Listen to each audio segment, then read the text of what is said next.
Sled pushes and drags are two exercises that I try not to overcoach with my clients because they're so similar to outdoor tasks where you might have to push things or drag things that I want you to be confident that you are physically strong enough to do them without having this super comprehensive technical model going through your head about how to do it perfectly. I want you to trust that you can do this movement. That being said, there are some common mistakes. Let's go through them. With the sled push, you can go for a straight arm push or you can go for a bent arm push. It really depends on what is most confident for you, as long as the arm push is not an active part of the movement, you're driving from the legs.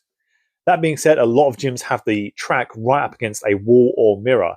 So bear that in mind, because if you try and go straight arm and you're that close to a mirror, you have to start that much further away before you even start pushing with your legs. You need to be in a low enough position that you can push your leg out behind you. If you try pushing your foot down into the floor as I'm doing here, you'll see I can't move the sled at all. But if I push behind, the sled moves straight away. When you want to go fast with the sled, it's tempting to almost try and run with the sled, but the more time you spend with neither foot contacting the floor, the slower you're actually going to go. If you want to go fast, instead focus on doing maximum power with each stride, but keep your stride long so there's always one foot on the floor.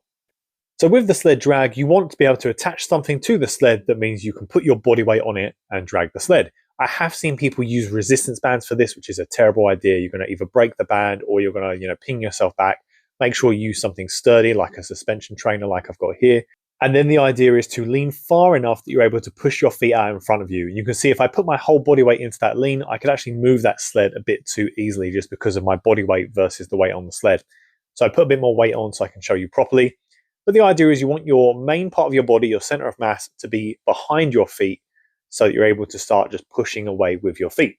You've got to remember with sled exercises, you are trying to always move your center of mass right past your base, which means a lot of your body weight is going to go into the sled, which is why you've got to trust yourself that you can lift a considerable amount of weight on the sled. It's not just a cardio exercise, it is one of these exercises where you can focus on producing a lot of force and building your familiarity with heavy weights. So once you've got the angle right, a lot of the same rules apply as with the sled push. The arms are tight, but they're not actively contributing to the movement, so you're not trying to pull with your arms.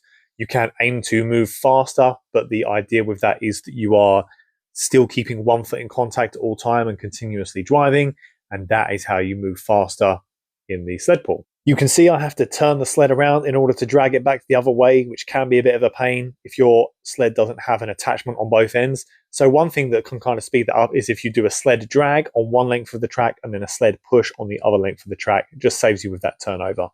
So these were just some small tips. Again, it's pretty hard to go wrong with the sled push and the sled drag. These are movements that people normally do without thinking in day-to-day life. So try not to suddenly put a whole bunch of rules and conditions on it and kind of make yourself afraid that if you do it wrong, everything is going to collapse, because you would probably do some of these movements in your day-to-day life and not even think twice about it.